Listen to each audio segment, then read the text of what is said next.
니년이 해병을 아냐? 해병대 몇 기야? 라며 아줌마를 무시하다가 그 아줌마의 투스타, 별 2개 계급장을 보고 기절초풍하는 비리 대령의 참교육 이야기입니다. 여러분들은 어디에서 계시고 어떤 일들을 하고 계신가요? 항상 행복한 일 가득하시길 바랍니다. 구독과 좋아요를 해주시면 더 좋은 사연으로 보답하겠습니다. 서해 최북단 백령도의 겨울 바다는 자비가 없었다.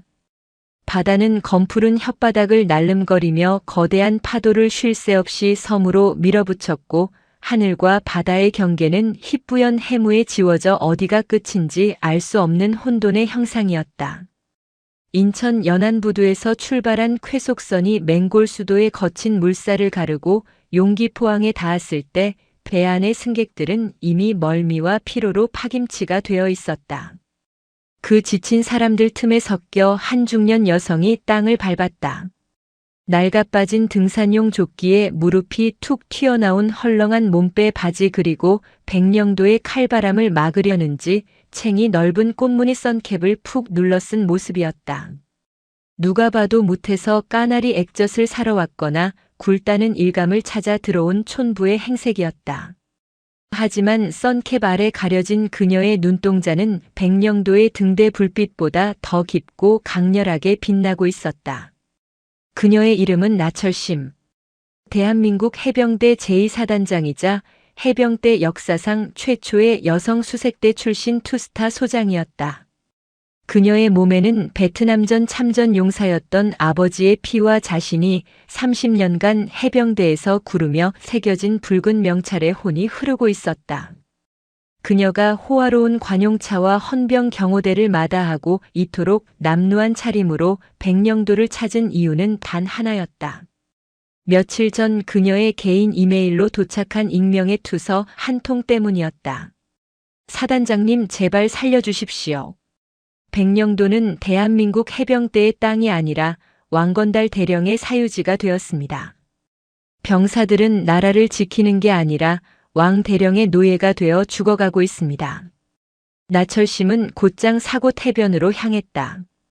천연 비행장으로 쓰일 만큼 단단하고 넓은 모래사장으로 유명한 사고 태변은 63년대의 주 훈련장이기도 했다. 그녀는 터덜터덜 해변을 걸으며 주위를 살폈다. 관광객이나 주민은 보이지 않았다. 오직 날카로운 바람소리와 갈매기의 끼룩거리는 울음소리만이 해변을 채우고 있었다. 얼마를 걸었을까? 안개 너머로 희미한 사람들의 형상이 보였다. 나철심은 해안가에 솟은 뾰족한 갯바위 뒤로 몸을 숨기고 그들을 관찰했다. 그곳에는 믿을 수 없는 광경이 펼쳐지고 있었다. 체감온도 영하 20도의 혹한이었다. 바닷물은 살이 닿기만 해도 동상에 걸릴 만큼 차가웠다. 그런데 그 얼음장 같은 바다 한가운데에 수십 명의 해병대원들이 상의를 탈의한 채 팬티 바람으로 들어가 있었다. 그들은 전투 수영 훈련을 하는 것이 아니었다. 손에는 훈련용 고무보트가 아니라 양파망과 호미가 들려 있었다. 병사들은 파도가 칠 때마다 비틀거리며 물속으로 잠수했다가 나오기를 반복했다. 그들의 등은 추위로 붉게 변하다 못해 보랏빛으로 죽어가고 있었고 입술은 파랗게 질려 덜덜 떨리고 있었다. 더 깊이 들어가. 자연산 전복은 바위 틈에 있다고 했잖아. 그거 못 건져오면 오늘 전원 집합해서 빠따 맞을 줄 알아. 해변 모래사장 위에는 커다란 파라솔이 펴져 있었고 그 아래에는 휴대용 가스난로가 활활 타오르고 있었다. 그리고 캠핑 의자에 거만하게 다리를 꼬고 앉아있는 한 사내가 있었다. 선글라스를 끼고 잘 다려진 전투복 위에 두꺼운 항공 점퍼를 걸친 63년대장 왕건달 대령이었다. 그의 앞 테이블에는 고급 양주병이 놓여 있었고 갓 잡아 올린 해삼과 멍게가 접시에 담겨 있었다. 왕건달은 병사들이 목숨을 걸고 건져 올린 해산물을 안주 삼아 낮술을 즐기고 있었다. 이것은 군대의 훈련이 아니었다. 중세시대 영주가 농노들을 부려 자신의 식탁을 채우는 약탈의 현장이었다. 나철심의 주먹이 바르르 떨렸다. 손톱이 손바닥을 파고들어 피가 맺힐 지경이었다. 그녀는 자신의 부하들이 내 새끼 같은 해병들이 저런 파렴치한 자의 유흥을 위해 추위 속에 내던져진 현실을 믿을 수 없었다. 왕건달 옆에는 행정관으로 보이는 늑수그레한 상사가 안절부절 못하며 서 있었다. 63년대 주임원사 직무대리 오진국 상사였다. 오 상사가 조심스럽게 입을 열었다. 연대장님, 물이 너무 찹니다. 지금 들어간 지 30분이 넘었습니다. 아이들 저체온증이 올 수 있습니다. 이제 그만 나오게 하는 게 어떻겠습니까? 왕건달은 마시던 술잔을 탁 내려놓으며 오 상사를 쏘아보았다. 야 오진국, 너 지금 나 가르치냐? 해병이 춥다고 징징거려. 정신력이 썩어 빠져서 그래. 내일 사단장님 친구분들 오신다고 했지. 서울에서 귀한 손님 오는데 양식 전복 내놓으면 내 체면이 뭐가 돼. 자연산으로 한 상 꽉 채워야 할 거 아니야. 왕건달은 자신의 접대와 체면을 위해 병사들의 목숨을 담보로 잡고 있었다. 그때 바다에서 악하는 비명소리가 들렸다. 일병 계급장을 단 병사 하나가 다리에 쥐가 났는지 허우적거리며 물속으로 가라앉기 시작했다. 주변에 있던 동료들이 급히 그를 붙잡아 물 밖으로 끌고 나왔다. 병사는 모래사장에 엎드려 거친 숨을 몰아쉬며 구토를 했다. 온몸이 사시나무 떨듯 떨리고 있었다. 오 상사가 급히 뛰어가려 하자 왕건달이 소리쳤다. 내버려둬. 엄살이야. 야, 너 안 일어나? 당장 다시 물에 안 들어가. 왕건달은 먹고 있던 전복 껍데기를 병사를 향해 집어던졌다. 껍데기가 병사의 맨 등짝에 맞아 붉은 생채기를 냈다. 죄송합니다. 다리가 안 움직입니다. 병사는 울먹이며 호소했다. 나철심은 더 이상 참을 수가 없었다. 이성의 끈이 끊어지는 소리가 머릿속에서 들렸다. 하지만 그녀는 지금 당장 헌병을 부르는 대신 자신이 직접 이 썩은 고름을 터뜨리기로 결심했다. 그녀는 숨을 깊게 들이마시고 선캡을 꾹 눌렀었다. 그리고 갯바위 뒤에서 나와 비틀거리는 걸음으로 파라솔을 향해 걸어갔다. 아이고 추워라. 여기가 어디여. 안개가 껴서 길을 잃어버렸네. 나철심은 구수한 충청도 사투리를 흉내내며 짐짓 모자란 척 연기를 시작했다. 이것은 적의 방심을 유도하고 그들의 본성을 밑바닥까지 확인하기 위한 작전이었다. 모래를 밟는 그녀의 발소리에 왕건달과 오상사의 시선이 쏠렸다.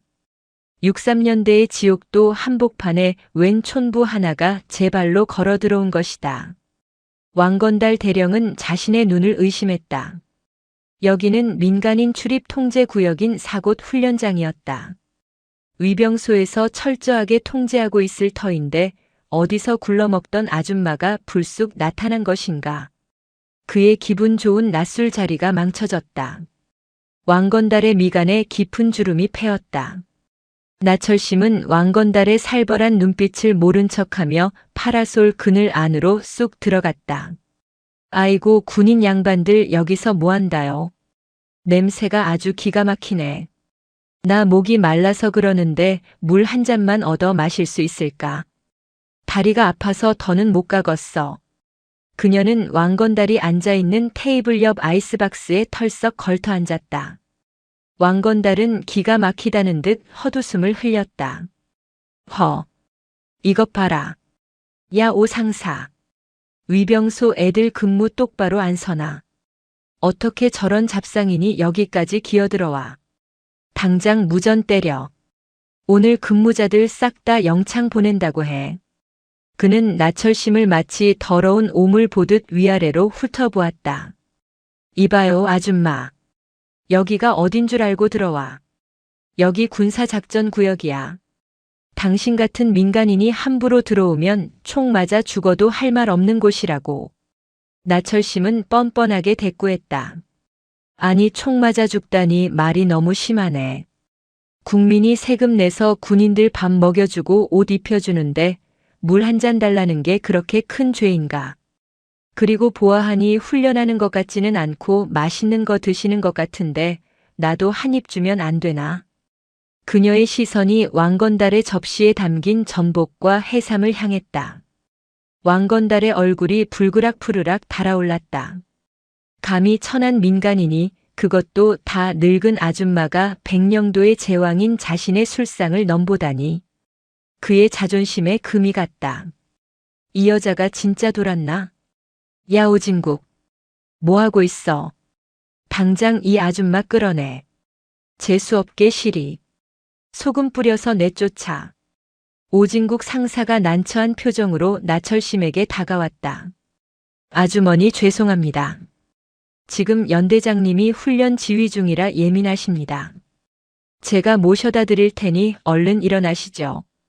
여기 계시면 큰일 납니다. 오 상사의 목소리에는 나철심을 걱정하는 진심이 담겨 있었다. 그는 왕건달의 폭력을 너무나 잘 알고 있었기에 무고한 민간인이 해코지를 당할까 두려웠던 것이다. 나철심은 오 상사의 손을 슬며시 뿌리치며 엉덩이를 더 무겁게 깔고 앉았다. 아이고 나는 못 가. 다리가 후들거려서 한 발짝도 못 떼겄어. 그리고 저 높은 양반은 부하한테 시키기만 하고 꼼짝도 안 하네. 사지가 멀쩡하면 본인이 좀 떠다 주지 그래. 젊은 사람이 예의가 없어. 이 한마디는 왕건달의 인내심을 끊어버리는 기폭제였다. 왕건달은 들고 있던 양주잔을 바닥에 집어던졌다. 쨍그랑 소리와 함께 유리 조각이 사방으로 튀었다. 병사들이 깜짝 놀라 숨을 죽였다. 이 미친년이 진짜 죽고 싶어 환장했나. 왕건달이 벌떡 일어나 나철심의 코앞까지 다가왔다. 술 냄새와 비릿한 해산물 냄새가 훅 끼쳐왔다. 야, 너 내가 누군 줄 알아? 나 해병대 대령 왕건달이야. 이 섬에서는 내가 대통령이고 내가 법이야.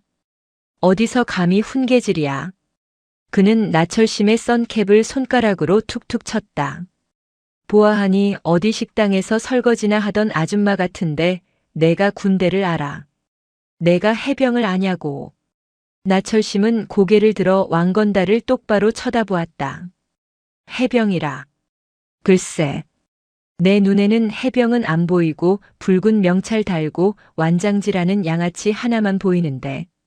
왕건달의 눈이 뒤집혔다. 뭐? 양아치. 인연이 주둥이를 확 찢어버릴라. 그는 나철심에게 온갖 폭언과 모욕을 쏟아내기 시작했다. 너 같은 년들이 집구석에서 드라마나 보고 남편 바가지나 긁으니까 나라 꼴이 이 모양인 거야. 여자가 재수없게 신성한 훈련장에 들어와서 설쳐. 암탉이 울면 집안이 망한다더니 딱 그 짝이네. 그의 입에서는 여성에 대한 혐오와 비하 발언이 거침없이 튀어나왔다. 내년이 알면 뭘 알아. 기수가 어떻게 되는데. 군복 빨래나 해주던 주제에 어디서 감히 대령한테 눈을 불하려. 냄새나니까 당장 꺼져. 안 그러면 확 저 바다에 던져서 물고기 밥으로 만들어줄 테니까. 나철심은 그 모든 모욕을 가슴에 새겼다. 이것은 단순한 욕설이 아니었다. 대한민국을 지키는 군인의 품격을 스스로 짓밟는 행위였다. 자네는 어머니도 없나? 여자한테서 태어났으면서 여자를 그렇게 비하하면 자네를 낳아준 어머니를 욕보이는 걸 모르는가? 나철심의 낮고 무거운 목소리가 왕건달의 가슴을 찔렀다. 하지만 왕건달은 멈추지 않았다. 그는 허리춤에 차고 있던 권총을 뽑아들었다.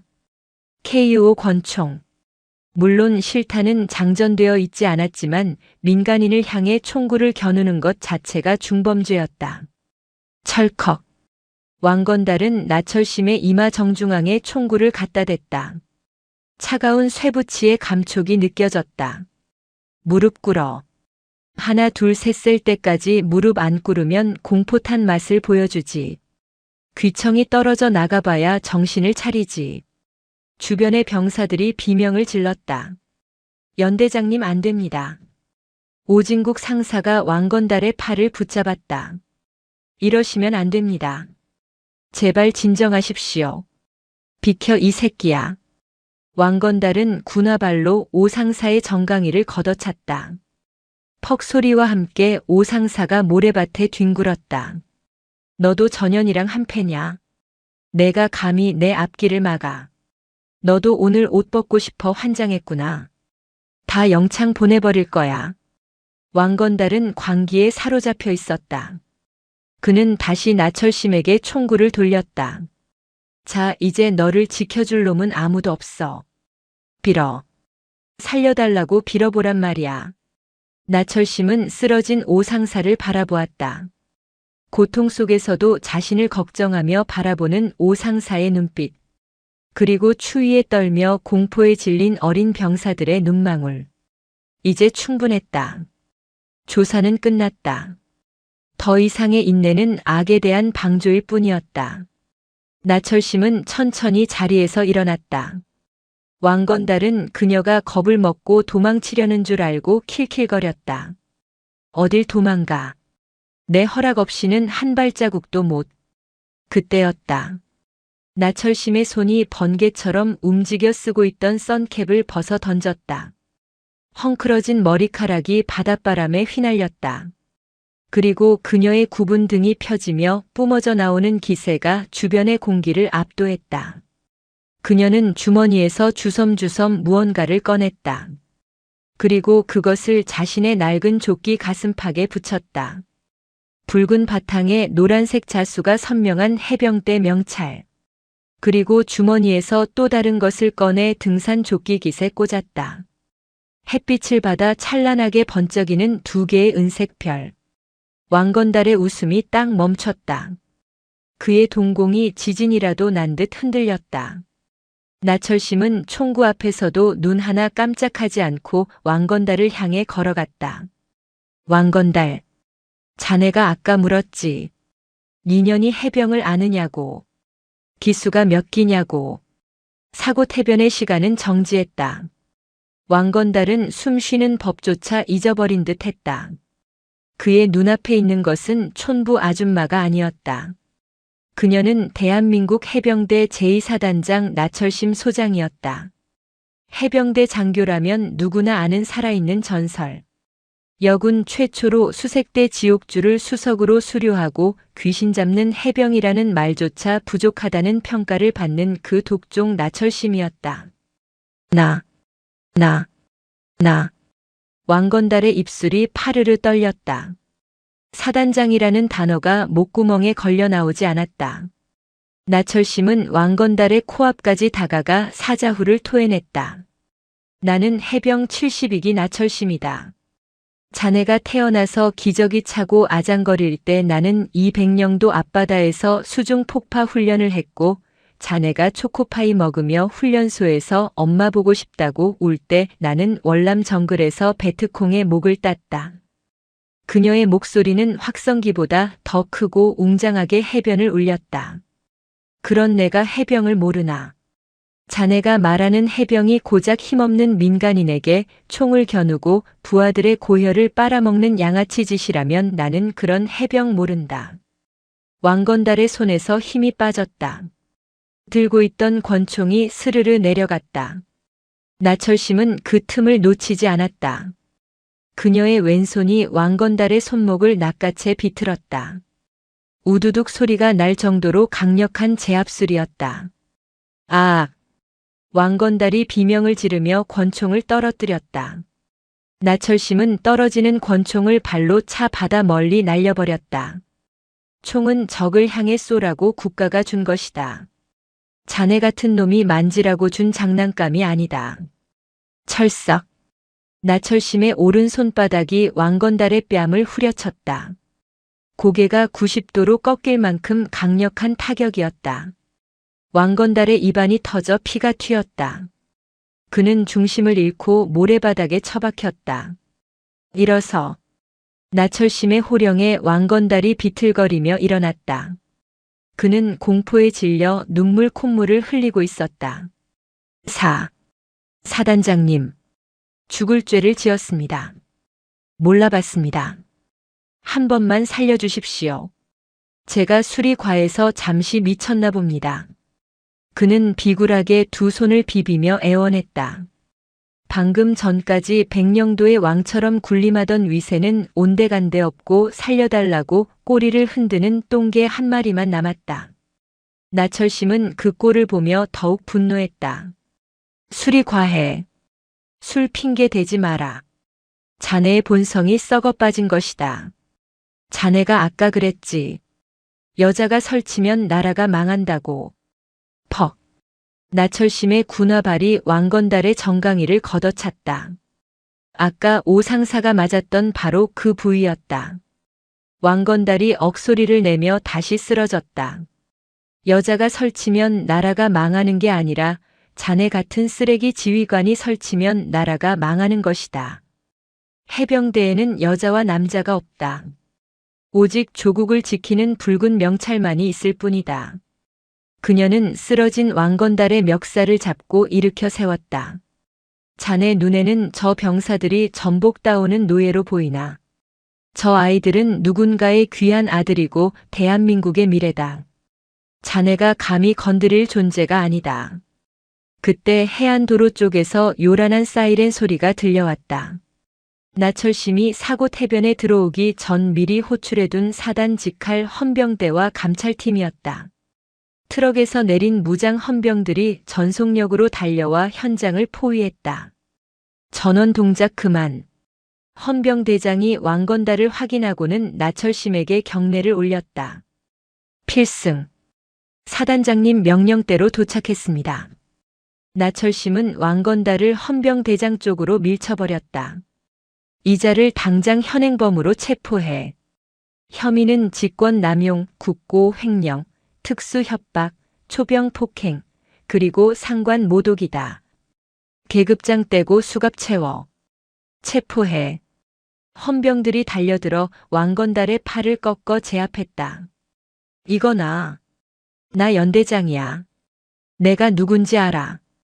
우리 삼촌이 누군지 아냐고. 왕건달은 끝까지 자신의 배경을 믿고 발악했다. 나철심은 차갑게 웃었다. 자네 삼촌이 국방부 장관이라 해도 소용없다. 여기는 내 작전 구역이고 내가 곧 법이다. 영창에서 콩밥 먹으며 자네가 무시하던 그 아줌마가 얼마나 무서운지 뼈저리게 느껴봐라. 왕건달이 짐승처럼 끌려가고 난 뒤 해변에는 정적만이 감돌았다. 추위에 떨고 있던 병사들은 이 상황이 꿈인지 생시인지 어리둥절한 표정이었다. 나철심은 표정을 풀고 오진국 상사에게 다가갔다. 오 상사는 절뚝거리면서도 부동자세를 취하려 애썼다. 쉬어. 괜찮나? 필승. 괜찮습니다, 사단장님. 와주셔서 감사합니다. 오 상사의 눈시울이 붉어졌다. 나철심은 오 상사의 흙 묻은 전투복을 털어주었다. 투박하고 거친 손길이었지만 그 안에는 따뜻한 정이 담겨 있었다. 자네가 고생이 많았네. 자네 같은 진짜 군인이 있어서 내가 아직 군복을 입는 보람이 있어. 오늘부로 자네를 63년대 주임원사 직무대리로 임명한다. 썩은 내가 진동하는 이 부대를 자네가 다시 깨끗하게 만들어주게. 알겠습니다. 목숨 바쳐 충성하겠습니다. 그리고 나철심은 병사들을 향해 돌아섰다. 팬티 바람으로 덜덜 떨고 있는 병사들의 모습에 그녀의 가슴이 미어졌다. 그녀는 입고 있던 등산 조끼를 벗어 가장 어려 보이는 이병의 어깨에 덮어주었다. 미안하다. 내가 너무 늦게 왔다. 못난 상관을 만나 너희가 고생했다. 그녀의 따뜻한 사과 한마디에 얼어붙어 있던 병사들의 마음이 녹아내렸다. 여기저기서 훌쩍이는 소리가 들려왔다. 나철심은 큰 소리로 외쳤다. 전 병력 잘 들어라. 오늘 훈련은 없다. 전원 막사로 복귀해서 뜨거운 물로 목욕하고 내일 아침까지 완전 휴식을 취한다. 그리고 그녀는 왕건달이 먹다 남은 전복과 해삼을 가리켰다. 오늘 저녁 메뉴는 특식이다. 왕건달이 너희 먹이라고 아주 싱싱한 자연산을 준비해뒀구나. 취사장에 가져가서 전복죽 끓여서 배 터지게 먹어라. 알겠나? 악. 알겠습니다. 와. 병사들의 환호성이 사고태변을 뒤덮었다. 갈매기들도 놀라 날아오를 만큼 큰 함성이었다. 그것은 해방의 외침이자 승리의 포효였다. 나철심은 환호하는 병사들을 뒤로하고 수평선을 바라보았다. 안개가 걷히고 붉은 노을이 바다를 물들이고 있었다. 하지만 그녀의 싸움은 이제 시작이었다. 왕건달은 꼬리에 불과했다. 그가 믿고 있던 삼촌 그리고 국방부 내에 뿌리 깊게 박힌 권위주의와 부패의 카르텔이 그녀를 기다리고 있었다. 어디 한번 해보자고. 내 붉은 명찰이 다 닳아 없어질 때까지 들이받아 줄 테니까. 나철심 소장의 입가에 서늘한 미소가 번졌다. 백령도의 파도가 그녀의 발밑에서 부서지며 하얀 거품을 일으켰다. 전설의 귀환이었다. 왕건달 대령이 헌병대에 끌려간 지 하루가 지났다. 백령도의 공기는 맑아졌지만 바다 건너 육지의 공기는 더욱 탁해지고 있었다. 국방부 청사가 있는 서울 용산의 한 비밀 요정. 은밀한 방 안에는 최고급 요리가 즐비했지만 젓가락을 든 사람은 아무도 없었다. 방석에 앉아있는 거구의 노인은 끓어오르는 분화구처럼 씩씩거리고 있었다. 그가 바로 왕건달이 믿고 까불던 뒷배, 국방부 군수본부장 마갑질 중장이었다. 마갑질은 잿더리에 시가를 비벼 끄며 고함을 질렀다. 뭐라? 나철심 그 여자가 건다리를 잡아넣어? 감히 내 조카를 건드려? 이 여편네가 옷 벗을 때가 되니까 눈에 뵈는 게 없나 보구나. 그의 앞에는 왕건달의 직속 상관인 유교단장이 고개를 푹 숙인 채 벌벌 떨고 있었다. 죄송합니다, 본부장님. 제가 말릴 새도 없이 사단장님이 헬기 타고 들이닥치는 바람에 손을 쓸 수가 없었습니다. 마갑질은 술잔을 여단장의 얼굴에 끼얹었다. 변명 집어치워. 건달이 입 열리면 너랑 나랑 다 끝장이야. 그놈이 관리하던 비자금 장부가 어디 있는지 파악은 했나? 네. 건달이가 연대장실 비밀 금고가 아니라 인천항 제2부두 개인 컨테이너 창고에 숨겨뒀다고 합니다. 헌병대가 압수수색하기 전에 우리가 먼저 확보해야 합니다. 마갑질의 눈이 뱀처럼 가늘어졌다. 당장 특수임무대 출신 용역들 풀어. 오늘 밤 안으로 컨테이너 털어서 장부 가져와. 그리고 나철심. 그 여자는 내가 직접 손봐주지. 별 2개가 별 3개한테 덤비면 어떻게 되는지 뼈저리게 느끼게 해줄 테다. 같은 시각 백령도 63년대.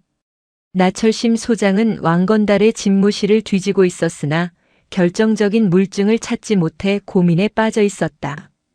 왕건달의 횡령 혐의는 입증되었지만 그 윗선으로 향하는 연결고리가 없었다. 단순히 왕건달 하나만 자르고 끝낸다면 썩은 뿌리는 그대로 남아 또 다른 왕건달을 만들어낼 것이 뻔했다. 그때 나철심의 개인 휴대폰이 울렸다. 발신자 제한 표시. 전화를 받자 기계음 섞인 목소리가 흘러나왔다. 나철심 소장. 밤길 조심하시오.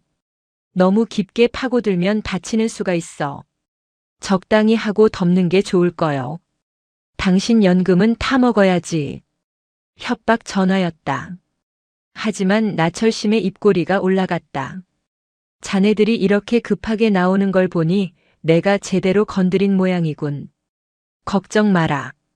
나는 밤길도 훤히 보는 수색대 출신이다. 전화를 끄는 나철심은 직감했다. 이것은 혼자만의 싸움으로 끝낼 수 없다. 헌병대와 감찰부는 이미 윗선의 눈치를 보며 수사를 지연시키고 있었다. 그녀에게는 믿을 수 있는 칼잡이들이 필요했다.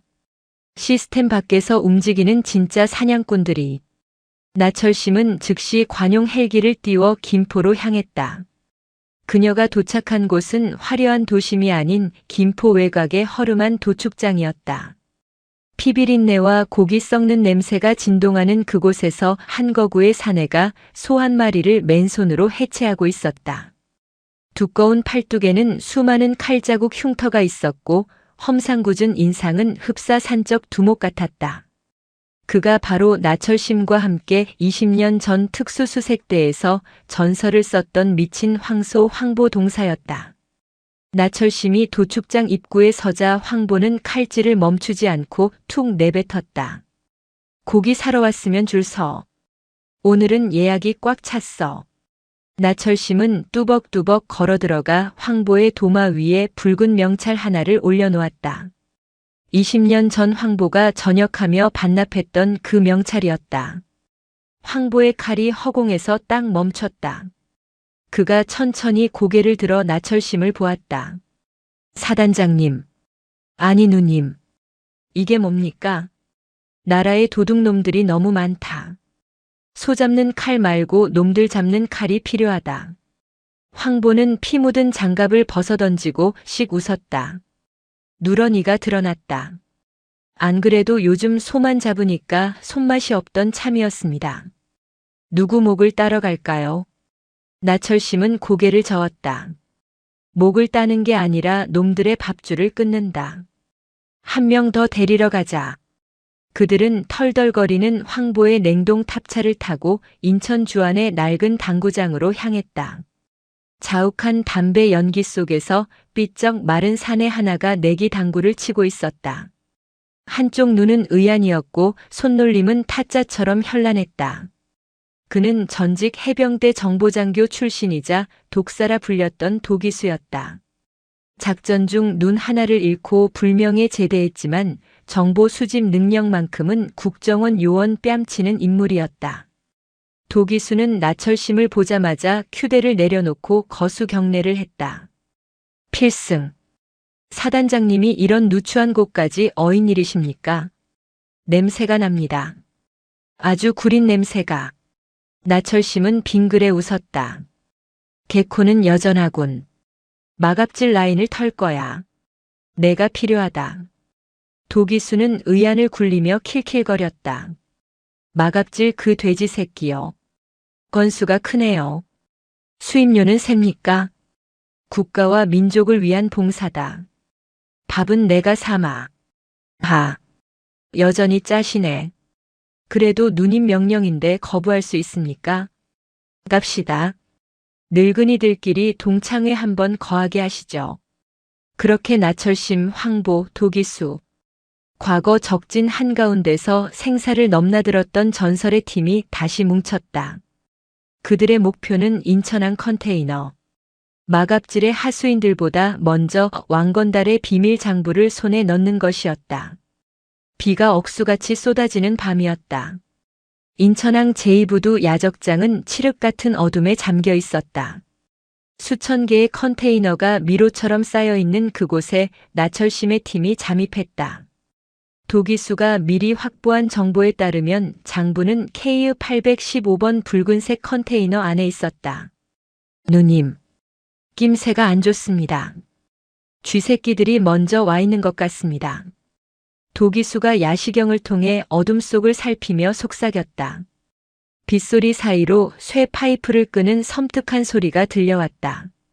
컨테이너 골목 끝에서 검은 우비를 입은 사내 30여 명이 나타났다. 그들은 단순한 깡패가 아니었다. 마갑질이 고용한 특수부대 출신 용역 깡패들이었다. 손에는 야구 방망이와 회칼이 들려 있었다. 그들의 우두머리가 비릿한 웃음을 흘리며 앞으로 나섰다. 어이구, 해병대 할아버지 할머니들이 오셨네. 여기는 노인정이 아닌데 길을 잘못 드셨나 봐. 나철심은 등산 조끼 주머니에 손을 넣은 채 태연하게 말했다. 길은 우리가 만든다. 좋은 말할 때 비켜라. 어린 놈들이랑 힘쓰기 싫다. 우두머리가 낄낄대며 손짓했다. 묻어버려. 30명의 용역들이 고함을 지르며 달려들었다. 수적으로 절대적인 열세였다. 하지만 나철심의 표정에는 여유가 있었다. 황보. 가볍게 몸 좀 풀어라. 알겠습니다, 누님. 황보가 우직하게 앞으로 걸어 나갔다. 선두에 있던 용역 하나가 회칼을 휘둘렀다. 황보는 피하지 않고 맨손으로 칼날을 잡았다. 두꺼운 가죽 장갑이 찢어졌지만 그의 손바닥은 강철 같았다. 뭐. 용역이 당황하는 사이 황보의 주먹이 놈의 명치에 꽂혔다. 퍽 하는 소리와 함께 사내의 몸이 5미터 뒤로 날아가 컨테이너 벽에 처박혔다. 에이, 이 괴물 새끼가. 용역들이 떼거지로 덤벼들었다. 황보는 마치 탱크처럼 밀고 나갔다. 쇠 파이프가 그의 등짝을 때렸지만 그는 끄떡도 하지 않고 놈들의 팔을 꺾고 다리를 부러뜨렸다. 도축장에서 소를 때려잡던 힘이었다. 그 사이 도기수는 날렵하게 컨테이너 위로 뛰어올랐다.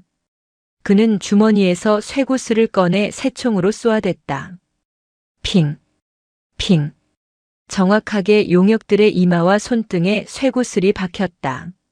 아, 내 눈. 위에서 쏟아지는 공격에 용역들의 대열이 무너졌다. 하지만 적의 숫자는 너무 많았다. 우두머리가 나철심을 노리고 달려들었다. 그는 나철심이 늙은 여자라고 방심하고 있었다. 할망구 죽어. 그가 휘두른 야구 방망이가 나철심의 머리를 향해 날아왔다.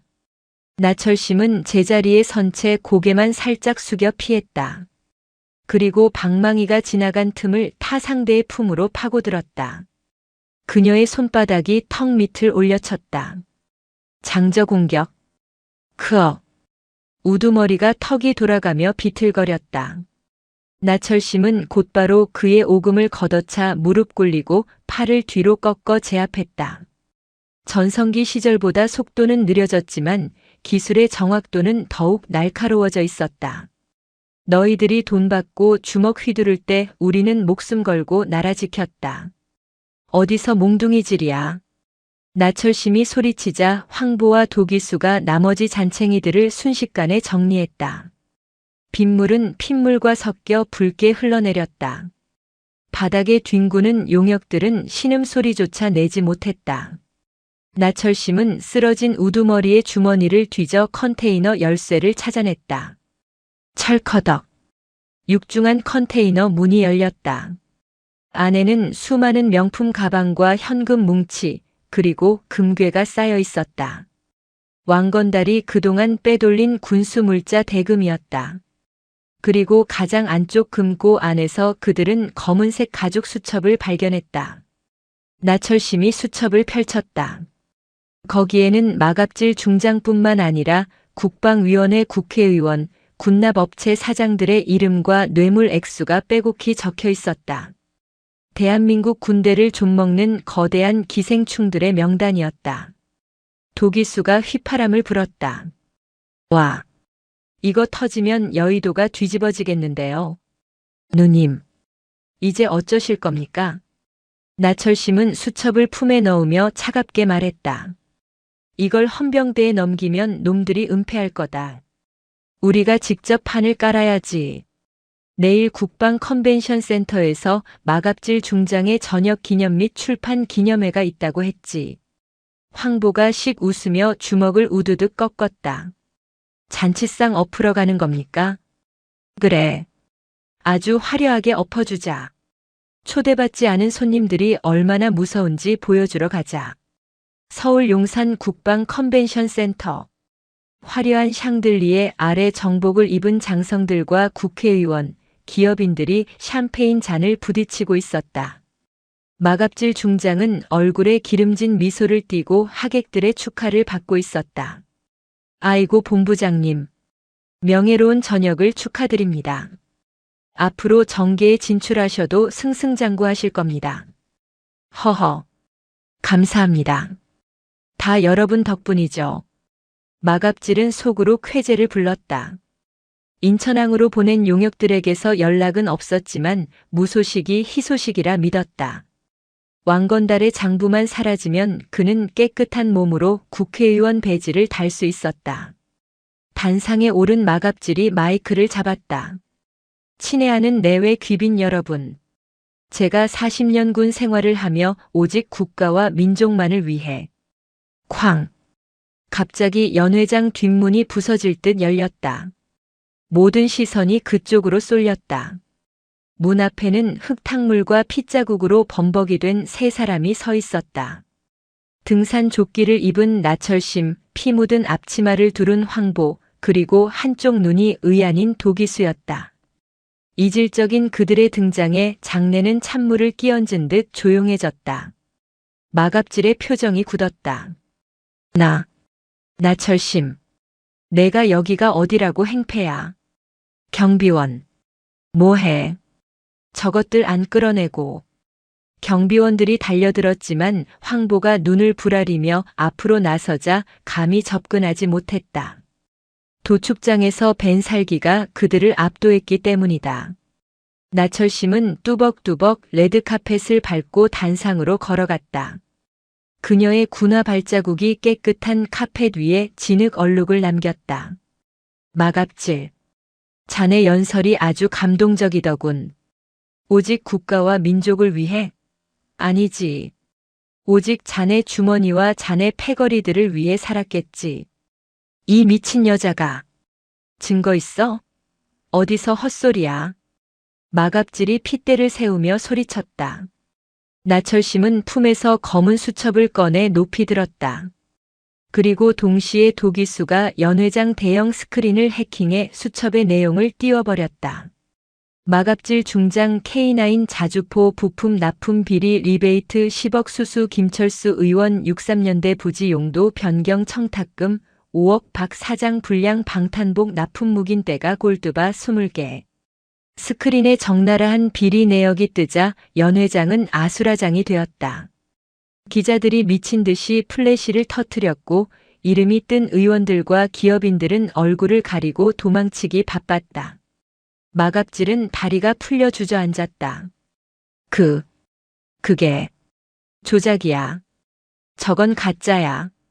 나철심은 마이크를 잡고 마갑질을 내려다보았다. 이 장부는 자네 조카 왕건달이 살기 위해 남겨둔 유서다. 그리고 어제 인천항에서 자네가 보낸 깡패들이 우릴 죽이려 했지. 그 깡패들 지금 경찰서 앞에서 자수하고 있다. 나철심은 덜덜 떨고 있는 마갑질의 가슴에 달린 훈장들을 손으로 툭툭 쳤다. 이 훈장들이 부끄럽지도 않나. 병사들은 썩은 방탄복을 입고 전방에서 떨고 있는데 자네들은 여기서 샴페인을 터뜨려. 자네는 군인이 아니라 군복 입은 장사꾼일 뿐이다. 마갑질은 최후의 발악으로 식칼 케이크 커팅용을 집어들고 나철심에게 달려들었다. 죽어. 너만 없으면 돼. 위험해요, 누님. 도기수가 소리쳤다. 하지만 나철심은 피하지 않았다. 마갑질의 칼이 그녀의 복부를 찌르기 직전 그녀의 손이 마갑질의 손목을 쳐내고 그대로 업어치기를 시전했다. 쿵. 거대한 몸뚱이가 단상 아래로 처박혔다. 마갑질은 비명도 지르지 못하고 기절했다. 나철심은 쓰러진 마갑질을 뒤로하고 하객들을 향해 섰다. 그녀의 눈빛은 서리빨처럼 차가웠다. 똑똑히 봐라. 정의는 죽지 않았다. 내 눈에 흙이 들어가기 전까지 내 부하들의 피를 빨아먹는 기생충들은 내가 끝까지 찾아가서 밟아주겠다. 그게 누구든 지위가 뭐든 상관없다. 그때 연회장 밖에서 사이렌 소리가 들려왔다. 이번에는 나철심이 부른 것이 아니었다. 방송을 보고 달려온 검찰 특수수사팀이었다. 마갑질 씨를 긴급 체포합니다. 수사관들이 들이닥쳐 기절한 마갑질에게 수갑을 채웠다. 도망치던 공범들도 줄줄이 연행되었다. 상황이 정리되고 나철심은 팀원들과 함께 연회장을 빠져나왔다. 화려한 조명 뒤편 어두운 주차장에서 그녀는 깊은 한숨을 내쉬었다. 긴장이 풀리자 피로가 몰려왔다. 황보가 씩 웃으며 물었다. 누님, 시원하십니까? 아직 멀었다. 이건 시작일 뿐이야. 하지만 오늘 밤은 발 뻗고 잘 수 있겠군. 도기수가 담배 한 개비를 권했다. 이제 국방부에서 가만 안 있을 텐데요. 누님 옷 벗기려고 안달이 날 겁니다. 나철심은 담배를 사양하며 밤하늘을 올려다보았다. 서울의 밤하늘에는 별이 보이지 않았지만 그녀의 가슴 속에는 두 개의 별이 그 어느 때보다 밝게 빛나고 있었다. 옷 벗으라고 하면 벗지 뭐. 하지만 내 붉은 명찰은 누구도 떼어갈 수 없다. 배고프다. 황보야, 내 가게 가서 고기나 구워 먹자. 돈은 내가 낸다. 아이고 누님. 오늘은 제가 쏘겠습니다. 영광입니다. 세 사람은 서로의 어깨를 두드리며 어둠 속으로 사라졌다. 그들의 뒷모습은 늙고 지쳤지만 그 어떤 젊은 병사들보다 당당하고 거대해 보였다. 서울의 밤은 깊어갔지만 부패한 자들에게는 잠 못 이루는 공포의 밤이, 정직한 군인들에게는 희망의 새벽이 밝아오고 있었다. 마갑질 중장의 체포는 대한민국을 뒤흔든 사이다였으나 그 탄산의 청량함은 오래가지 않았다. 어둠은 빛보다 빨랐고 부패한 권력의 뿌리는 생각보다 훨씬 깊고 질겼다. 서울 여의도 국회의사당 의원회관 6층, 국방위원회 간사 오만상 의원의 방. 창밖에는 장대비가 쏟아지고 있었고 방 안은 최고급 여송연 연기로 자욱했다. 오만상은 가죽 소파에 깊숙이 파묻혀 마갑질 중장의 체포 뉴스를 보고 있었다. 그는 혀를 차며 리모컨을 던졌다. 쯧쯧. 마갑질 이 멍청한 곰 같은 놈. 해먹으려면 조용히 해먹을 것이지 동네방네 소문을 내고 다녀. 그의 앞에는 검은 양복을 입은 사내 국군방첩 사령부구 기무사 수사단장 박모사가 서 있었다. 의원님. 마갑질이 입을 열면 의원님 이름이 나오는 건 시간 문제입니다. 꼬리 자르기로는 부족합니다. 몸통을 지키려면 칼을 든 놈의 팔을 잘라야 합니다. 오만상은 비릿한 미소를 지으며 책상 서랍에서 누런 서류 봉투를 꺼냈다. 칼을 든 놈? 나철심 그 여자 말인가? 그 여자는 칼잡이가 아니야. 미친 개지. 미친 개는 몽둥이가 약인데 요즘 세상에 그냥 때려잡으면 동물 학대라고 난리가 나잖아. 오만상은 서류 봉투에서 조작된 사진 몇 장을 꺼내 박모사 앞에 던졌다. 그래서 광견병에 걸렸다고 소문을 내야지. 그래야 사람들이 돌을 던져 죽여도 박수를 칠 거 아니냐. 사진 속에는 나철심 소장이 북한군 군복을 입은 사내와 은밀하게 접선하여 서류 가방을 건네는 모습이 담겨 있었다. 정교하게 합성된 딥페이크 사진이었다. 이게 뭡니까? 나철심이 백령도에서 왕건달을 잡은 건 쇼였다고 해. 사실은 본인이 북한의 군사 기밀을 넘기려던 걸 왕건달이 눈치채니까 선수를 쳐서 왕건달을 담근 거라고 시나리오를 짜. 박모사의 눈이 번뜩였다. 역시 의원님이십니다. 간첩 혐의라면 국민들도 등을 돌릴 겁니다.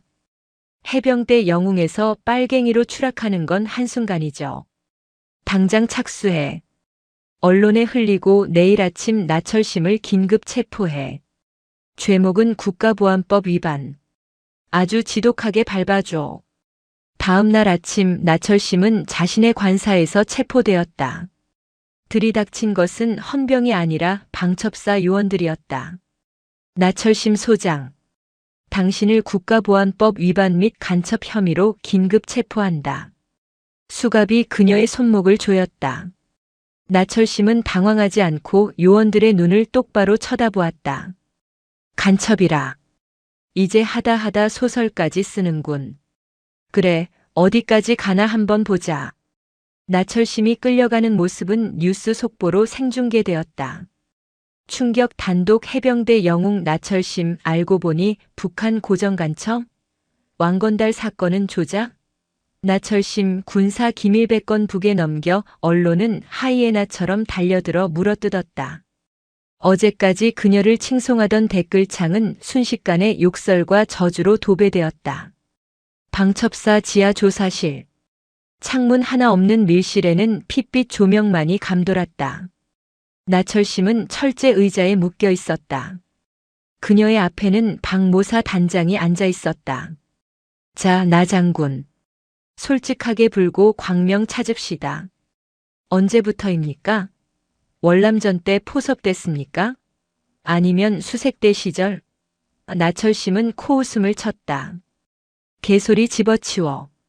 시나리오가 너무 낡았어. 요즘 삼류 드라마도 이렇게는 안 쓴다. 박 모사는 두꺼운 전화번호부를 나철심의 가슴에 갖다 대고 몽둥이로 내리쳤다. 퍽. 둔탁한 소리가 밀실을 울렸다. 겉에는 상처가 남지 않지만 내장에는 충격을 주는 고문 기술이었다. 나철심이 신음했지만 눈빛은 죽지 않았다. 이게 다인가? 내 몸에는 베트콩 총알 자국도 있고 훈련하다 찢어진 상처도 수두룩하다. 고작 전화번호부로 나를 꺾을 수 있다고 생각하나? 박 모사는 약이 올라 멱살을 잡았다. 이 독한 할망구가. 내가 여기서 버티면 밖에서는 내 옛 부하들 황보동사랑 도기수도 다 잡아들릴 거야. 그놈들도 간첩단 일망타진이라고 엮으면 그만이야.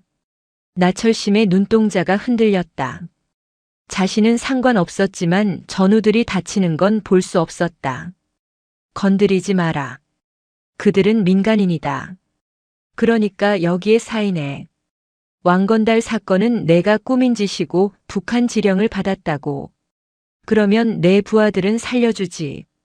그 시각 김포의 도축장.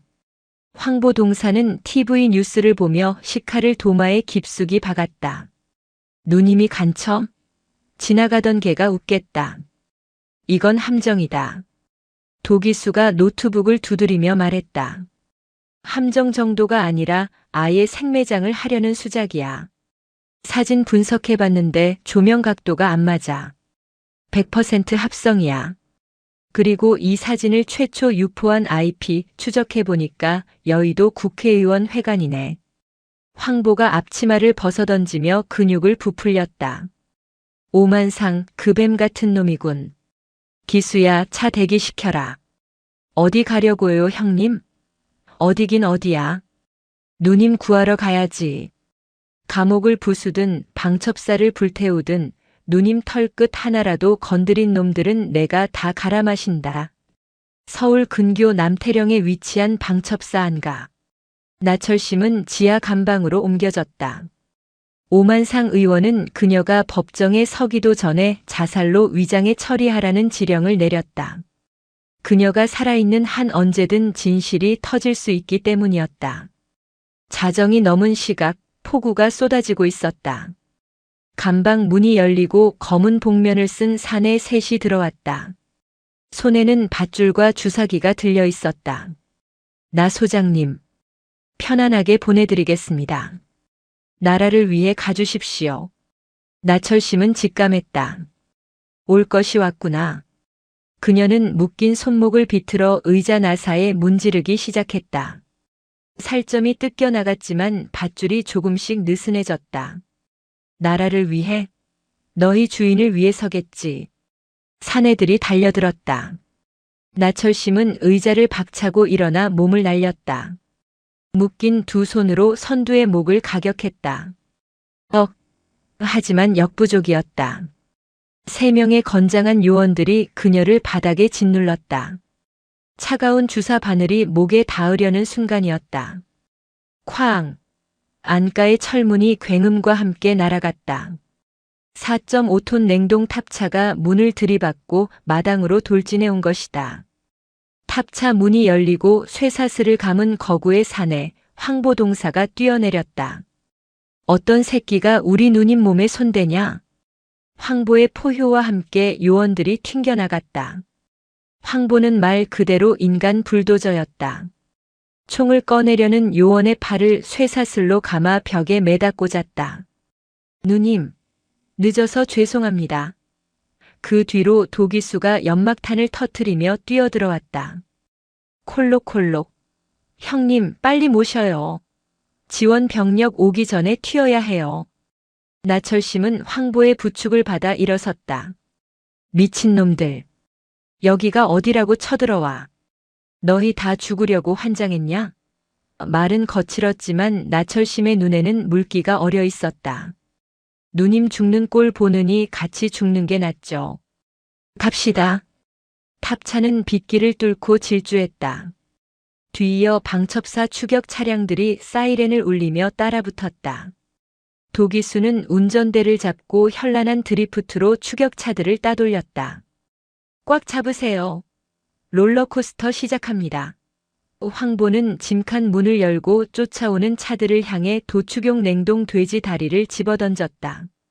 꽁꽁 언 돼지 다리는 흉기나 다름없었다. 쿵, 콰직, 추격 차량의 앞 유리가 박살나고 차들이 도로 위에서 춤을 췄다. 가까스로 추격을 따돌린 그들은 강화도의 한 폐가에 숨어들었다.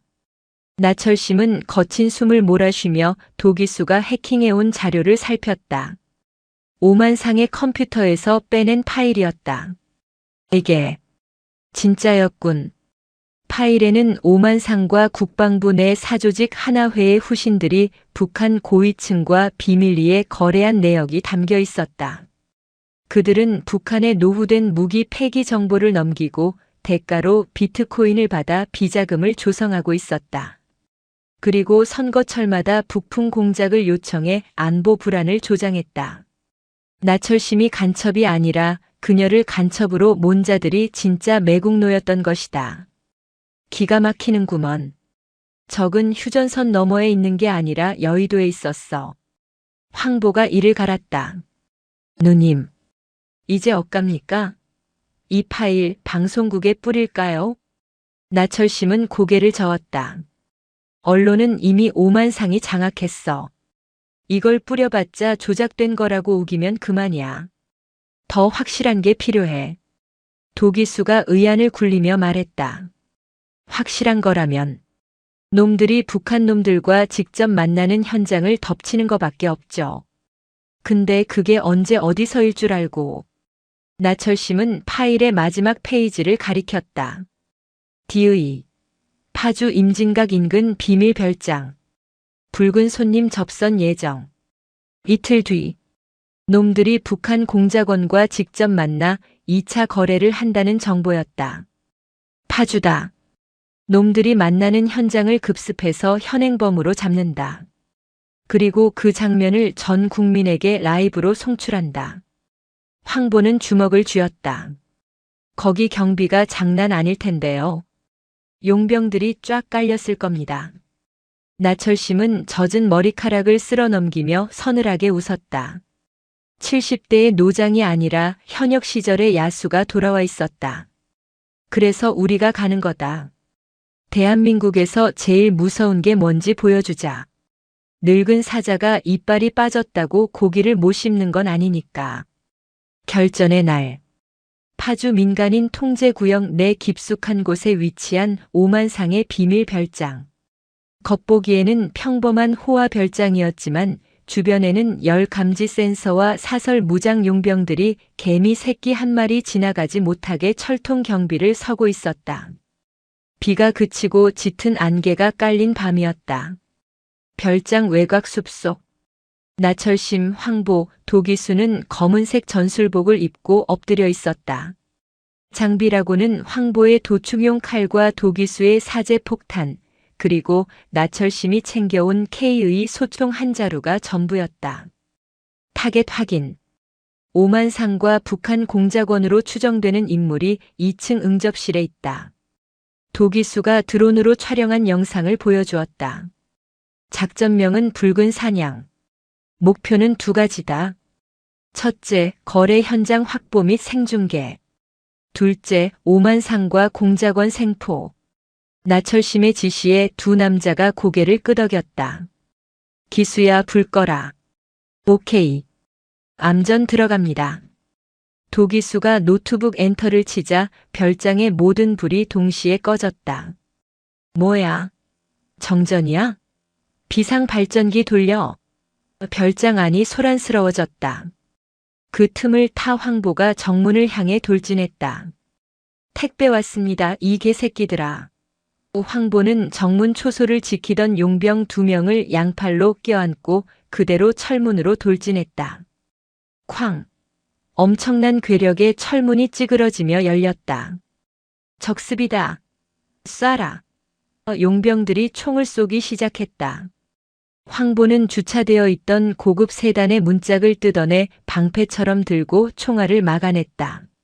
어서 가십시오, 누님. 여긴 제가 맡겠습니다. 황보가 문짝을 휘두르며 용병들 한가운데로 뛰어들었다. 곰이 늑대 무리를 유린하듯 그의 주먹 한 방에 용병들이 낙엽처럼 날아갔다. 나철심은 어둠을 틈타 별장벽을 타고 2층으로 침투했다. 환기구를 뜯어내고 응접실 천장 위로 기어들어갔다. 아래에서는 오만상이 당황하여 북한 공작원에게 소리치고 있었다. 어떻게 된 거야? 보안이 완벽하다며. 남조선 갓나 새끼들 일처리가 있다위야? 내래 이 거래 없던 걸로 하갔어. 공작원이 가방을 챙겨 일어나려 했다. 그때 천장이 무너지며 나철심이 테이블 위로 착지했다. 와장창. 유리 조각이 튀었다. 어딜 가시나. 계산은 하고 가야지. 나철심은 착지와 동시에 공작원의 턱을 군화발로 올려찼다. 공작원이 비명을 지르며 쓰러졌다. 오만상은 기겁하여 소파 뒤로 숨었다. 나철심? 내가 어떻게 여기에? 어떻게긴. 지옥에서 돌아왔다. 내 놈 잡으러. 나철심은 가슴에 달린 소형 카메라를 켰다. 도기수가 이 신호를 받아 유튜브와 방송국 서버로 영상을 송출하기 시작했다. 국민 여러분, 지금 보시는 장면은 영화가 아닙니다. 대한민국 국회의원 오만상이 적국과 내통하여 군사 기밀을 팔아먹는 현장입니다. 오만상은 사색이 되었다. 그거 끄라고. 돈 줄게. 얼마면 돼? 100억? 1000억?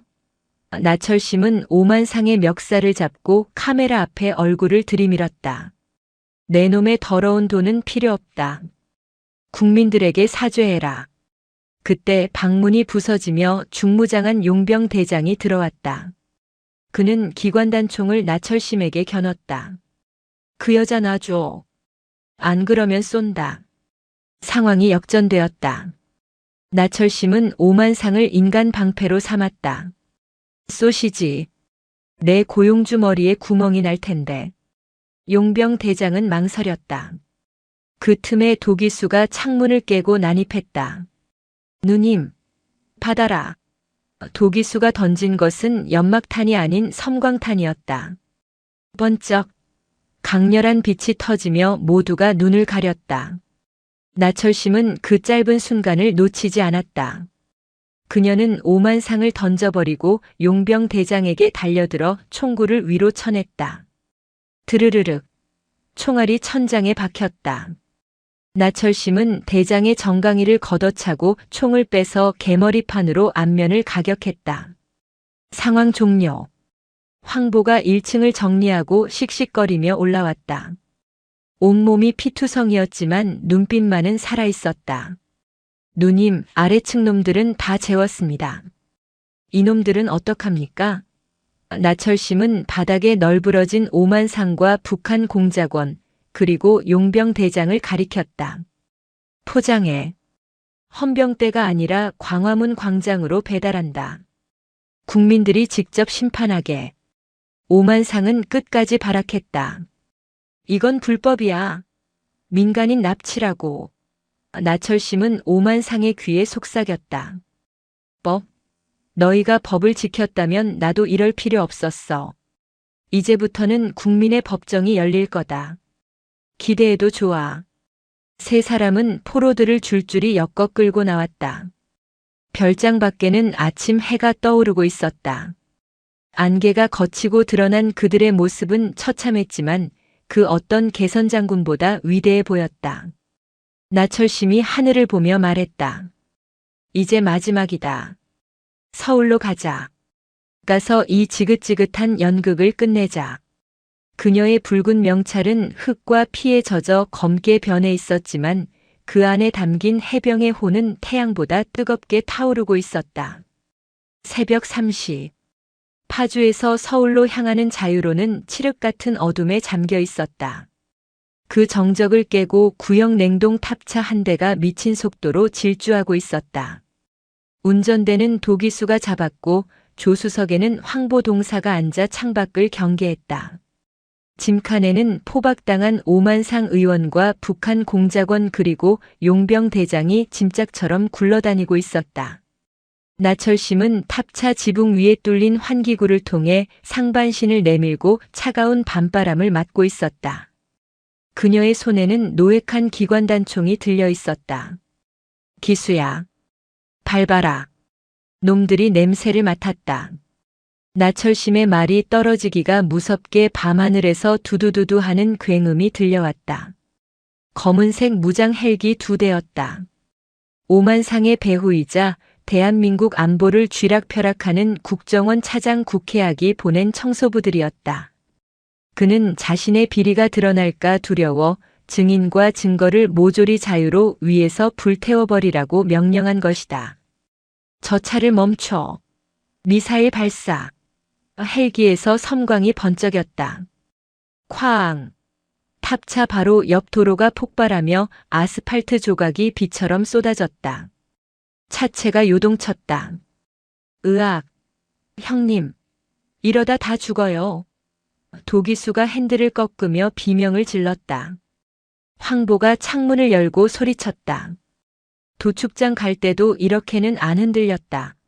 똑바로 운전 안 해? 나철심은 흔들리는 차 위에서 침착하게 조준했다. 공중에서 불장난하면 못 쓰지.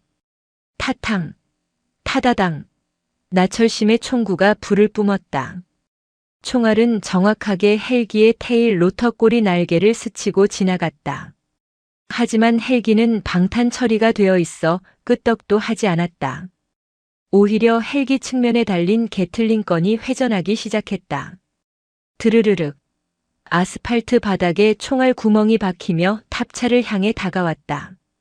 절체절명의 위기였다. 누님, 타이어가 터졌습니다. 도기수의 외침과 함께 탑차가 중심을 잃고 가드레일을 들이받으며 멈춰섰다. 엔진에서 검은 연기가 피어올랐다. 헬기 2대가 탑차 위를 선회하며 탐조등을 비췄다. 눈을 뜰 수 없는 강력한 빛이 나철심 일행을 비췄다. 그리고 도로 앞뒤로 검은색 밴 차량 수십 대가 나타나 포위망을 좁혀왔다. 국회학이 보낸 사설 특수부대 검은 베레였다. 나철심. 쥐새끼처럼 잘도 도망쳤구나. 여기서 끝이다. 확성기 소리가 울려 퍼졌다. 황보와 도기수, 나철심은 차에서 내려 서로의 등을 맞대고 섰다. 탄알은 떨어졌고 체력은 바닥이었다. 황보가 쇠파이프 하나를 주워들며 씩 웃었다. 누님, 저승길 동무가 많아서 심심하진 않겠습니다. 나철심은 피 묻은 입술을 닦으며 말했다. 아직이다. 나는 내 부하들에게 포기하는 법을 가르친 적이 없다. 검은 베레 요원들이 총구를 겨누며 다가왔다. 그때였다. 어둠 저편 자유로의 끝에서 지축을 울리는 굉음이 들려왔다. 단순한 자동차 엔진 소리가 아니었다. 그것은 거대한 맹수들이 떼를 지어 달려오는 소리였다. 쿠쿠쿠쿠. 안개를 뚫고 나타난 것은 육중한 군용 트럭과 전차들의 행렬이었다. 선두 차량에는 붉은 깃발이 휘날리고 있었다. 해병대 제2사단 깃발이었다. 누가 감히 우리 사단장님께 총을 겨누는가? 트럭에서 뛰어내린 것은 백령도에서 나철심에게 참교육을 받고 정신을 차린 오진국 상사였다. 그 뒤로 완전 무장을 한 해병대원 수백 명이 쏟아져 나왔다. 그들은 훈련용 공포탄이 아닌 실탄을 장전하고 있었다. 사단장님, 늦어서 죄송합니다. 뉴스 보고 달려왔습니다. 검은 베레 요원들이 당황하여 뒷걸음질 쳤다. 미친놈들. 위수지역 이탈이야. 이거 반란이라고. 오진국 상사가 대검을 뽑아들고 소리쳤다. 반란? 웃기지 마라. 우리는 지금 야간 전술 훈련 중이다. 훈련 중에 민간인을 위협하는 무장 괴한을 발견하여 진압하는 것이다. 전 병력. 사단장님을 보호하라. 돌격. 와. 해병들이 성난 파도처럼 밀고 들어왔다. 돈 받고 움직이는 용병들과 전우회로 뭉친 해병들의 기세는 비교가 되지 않았다. 검은 베레 요원들은 순식간에 제압당했다. 나철심은 오진국 상사를 보며 왈칵 눈물을 쏟을 뻔했다. 이놈들아, 옷 벗으려고 환장했냐? 오진국 상사는 씩씩하게 격려했다. 사단장님이 가르쳐 주셨잖습니까? 해병은 전우를 버리지 않는다고. 서울까지 모시겠습니다. 탑승하십시오. 나철심과 팀원들은 해병대 전차 위에 올라탔다. 서울로 간다. 광화문으로. 전차의 궤도 소리가 자유로를 울렸다. 헬기들은 해병대 대공포의 조준을 받고 황급히 도주했다. 나철심의 행렬은 이제 패잔병이 아니라 개선장군의 행렬이 되어 서울의 심장부를 향해 진격했다. 아침 해가 떠오르는 서울 광화문 광장. 출근길 시민들은 눈을 의심했다. 이순신 장군 동상 앞으로 거대한 해병대 전차와 트럭 행렬이 들어오고 있었기 때문이다. 경찰들이 저지선을 쳤지만 탱크를 막을 수는 없었다. 전차 위에는 피와 흙으로 범벅이 된 나철심 소장이 서 있었다. 그녀의 옆에는 밧줄에 묶인 오만상 의원과 북한 공작원이 무릎 꿇려 있었다. 광장은 순식간에 수만 명의 인파로 가득 찼다. 유튜버, 기자, 출근하던 직장인들이 구름처럼 몰려들었다. 나철심은 확성기를 잡았다. 존경하는 국민 여러분, 저는 해병대 제2사단장 나철심입니다. 저는 오늘 반란을 일으키러 온 것이 아닙니다. 대한민국을 갉아먹는 진짜 반역자들을 여러분 앞에 고발하러 왔습니다. 그녀의 신호에 도기수가 세종문화회관 대형 전광판을 해킹했다. 화면에는 파주 별장에서 촬영된 오만상의 매국 행위, 그리고 국정원 차장 국회하기 헬기로 사살 명령을 내리는 음성 파일이 적나라하게 송출되었다. 오만상 이번에 북풍 한번 세게 불어주면 비트코인 100억 더 얹어주지. 국회학 나철심 그 여자 죽여. 자유로에서 사고사로 위장해. 광장은 충격과 분노로 들끓었다. 저런 매국노들이. 나철심 장군을 지켜라. 시민들이 경찰 저지선을 뚫고 전차 주변으로 인간띠를 만들었다. 경찰들조차 방패를 내리고 나철심에게 경례를 보냈다. 그들도 대한민국 국민이었기 때문이다. 그때 정부 종합청사에서 검은 양복을 입은 사내들이 뛰어나왔다. 국회학 차장과 그의 수하들이었다. 그들은 마지막 발악으로 나철심을 체포하려 했다. 저 여자는 미쳤다. 저 영상은 조작이다. 당장 사살해. 국회학이 권총을 꺼내들었다.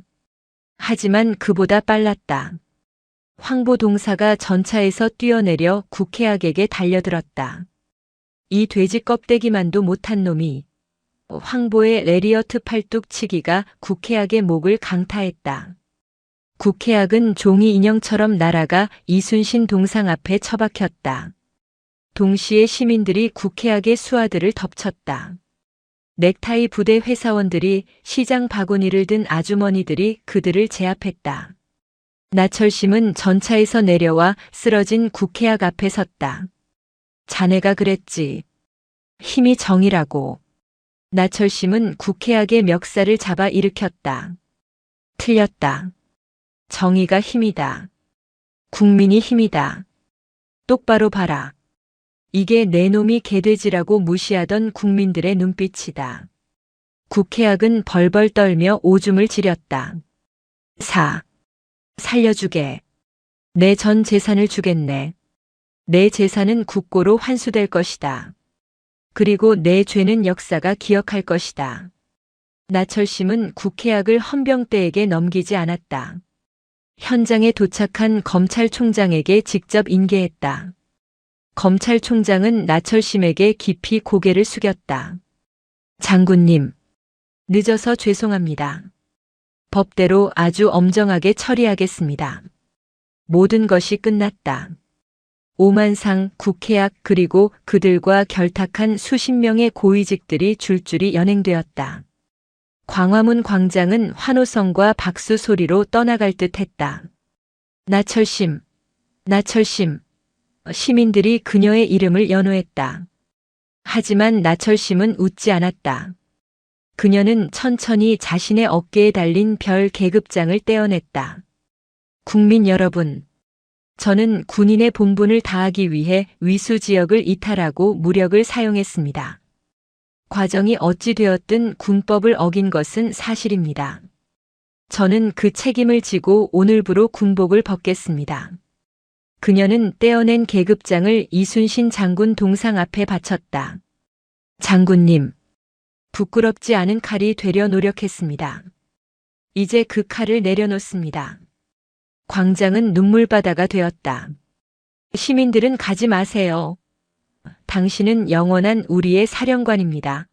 라고 외쳤다. 나철심은 병사들을 향해 마지막 경례를 올렸다. 전 병력, 부대로 복귀한다.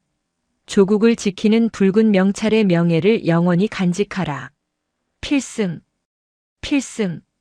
수백 명의 해병대원들이 목이 터져라 복창했다. 그들의 눈에는 뜨거운 눈물이 흐르고 있었다. 나철심은 황보와 도기수의 부축을 받으며 인파 속으로 사라졌다. 가장 화려하고 가장 아름다운 퇴장이었다. 계절이 2번 바뀌어 가을이 되었다. 대한민국은 많이 변했다. 나철심의 용기 있는 내부 고발로 인해 군대와 정치권의 대대적인 정화 작업이 이루어졌다. 부패한 똥별들은 떨어지고 실력 있고 정직한 지휘관들이 그 자리를 채웠다. 오진국 상사는 그 공로를 인정받아 정식 주임원사로 승진했고 백령도 63년대는 해병대 최고의 정예부대로 거듭났다. 하지만 정작 주인공인 나철심의 행방은 묘연했다. 그녀는 저녁식도 거부하고 정치권의 러브콜도 모두 거절한 채 홀연히 사라졌다. 김포 외곽의 한적한 시골 마을. 황본의 고깃집이라는 간판이 달린 허름한 식당. 이곳은 요즘 아름아름 찾아오는 손님들로 문전성시를 이루고 있었다. 고기 맛도 일품이었지만 이곳에 가면 전설을 볼 수 있다는 소문 때문이었다. 식당 구석 테이블. 파마머리에 몸빼 바지를 입은 할머니가 숯불을 나르고 있었다. 나철심이었다. 그녀는 영락없는 동네 욕쟁이 할머니의 모습으로 돌아와 있었다. 아이고 이놈들아. 고기를 그렇게 태워 먹으면 소가 저승에서 통곡을 한다. 뒤집어라 좀. 그녀가 타박을 주자 손님들은 오히려 즐거워하며 웃었다. 주방에서는 황보 사장이 고기를 썰고 있었고 카운터에서는 도기수가 계산기를 두드리고 있었다. 누님, 3번 테이블에 소주 2병 추가요. 알았다. 기수야, 너 계산 똑바로 해라. 저번처럼 밑장 빼기 하면 손모가지 날아간다. 아이고 누님, 제가 누님 돈을 떼먹겠습니까? 세 사람은 평범하지만 행복한 일상을 보내고 있었다. 총칼 대신 집게와 가위를 들었지만 그들의 전후에는 여전했다. 저녁 장사가 끝나고 손님들이 다 돌아간 시간. 가게 문을 닫고 세 사람은 조촐한 술상을 차렸다. 황보가 잘 구워진 갈비 한 점을 나철심 접시에 올려주었다. 누님, 요즘도 가끔 그때 생각나십니까? 나철심은 소주 한 잔을 털어넣으며 피식 웃었다. 그때 뭐? 진흙탕 구르던 때? 아니면 광화문에서 폼 잡던 때? 둘 다요. 솔직히 후회 안 하십니까? 정치하셨으면 대통령도 하셨을 텐데. 나철심은 쌈을 크게 싸서 입에 넣고 우물거렸다. 대통령? 골치 아파서 싫다. 나는 지금이 딱 좋아. 내 새끼들 배부르게 먹이고 나쁜 놈들 눈치 안 보고 등 따시고 배부르면 그게 장땡이지. 도기수가 빈잔을 채우며 물었다. 백령도 애들은 잘 지낼까요? 나철심은 품에서 꼬깃꼬깃한 편지 한 통을 꺼냈다. 오진국 원사가 보낸 편지였다. 사단장님. 아니 누님. 백령도는 이제 따뜻합니다. 병사들이 더 이상 춥지 않다고 합니다. 이번에 새로 온 연대장은 병사들과 같이 축구하고 밥 먹는 아주 좋은 사람입니다. 이 모든 게 누님 덕분입니다. 언제 한번 꼭 놀러 오십시오. 자연산 전복죽 끓여놓겠습니다. 나철심의 눈가가 촉촉해졌다. 잘 지낸다니 다행이다. 그거면 됐다. 그때 가게 문이 열리고 앳된 청년 하나가 쭈뼛거리며 들어왔다. 군입대를 앞두고 머리를 빡빡 깎은 청년이었다. 저, 영업 끝났나요? 고기가 너무 먹고 싶어서. 황보가 끝났소라고 하려는데 나철심이 손을 저었다. 들어와라. 군대 간다며? 내 새끼 같은 놈 굶겨보낼 순 없지. 나철심은 청년을 앉히고 직접 고기를 구워주었다. 가서 쫄지 마라. 군대는 사람 사는 곳이다. 힘들면 옆에 있는 전우를 믿어라. 그리고 정 힘들면 이 할미 생각하고. 청년은 고기를 허겁지겁 먹으며 물었다. 할머니는 군대 아세요? 나철심은 빙그레 웃으며 자신의 낡은 조끼 안주머니를 보여주었다. 그곳에는 붉은 명찰 하나가 소중하게 간직되어 있었다. 색은 바랬지만 나철심이라는 이름 세 글자는 여전히 선명했다. 알다마다. 아주 잘 알지. 청년이 배불리 먹고 나가자 나철심은 가게 밖으로 나와 밤하늘을 올려다보았다. 서울의 밤하늘과 달리 이곳 시골 하늘에는 별이 총총히 박혀 있었다. 그녀의 어깨에 있던 2개의 은색 별은 사라졌지만 그녀의 가슴 속에는 수천 수만 개의 붉은 별들이 빛나고 있었다. 그것은 그녀가 지켜낸 병사들의 눈망울이자 대한민국의 미래였다. 날씨 참 좋다. 내일은 등산이나 갈까? 나철심은 기지개를 켜며 황보와 도기수를 불렀다. 야, 정리하고 막걸리나 한 잔 더 하자. 오늘따라 술맛이 달다. 갑니다, 누님. 어둠 속에서 세 사람의 호탕한 웃음소리가 퍼져나갔다. 전설은 역사책 속에 박제되는 것이 아니다. 이렇게 사람 냄새나는 곳에서 우리 곁에서 묵묵히 숨쉬고 있는 것이다. 서해의 붉은 파도는 잠들었지만 그 파도가 남긴 희망의 물결은 영원히 멈추지 않을 것이다. 오늘도 요지경 사연을 잘 들어주셔서 감사합니다.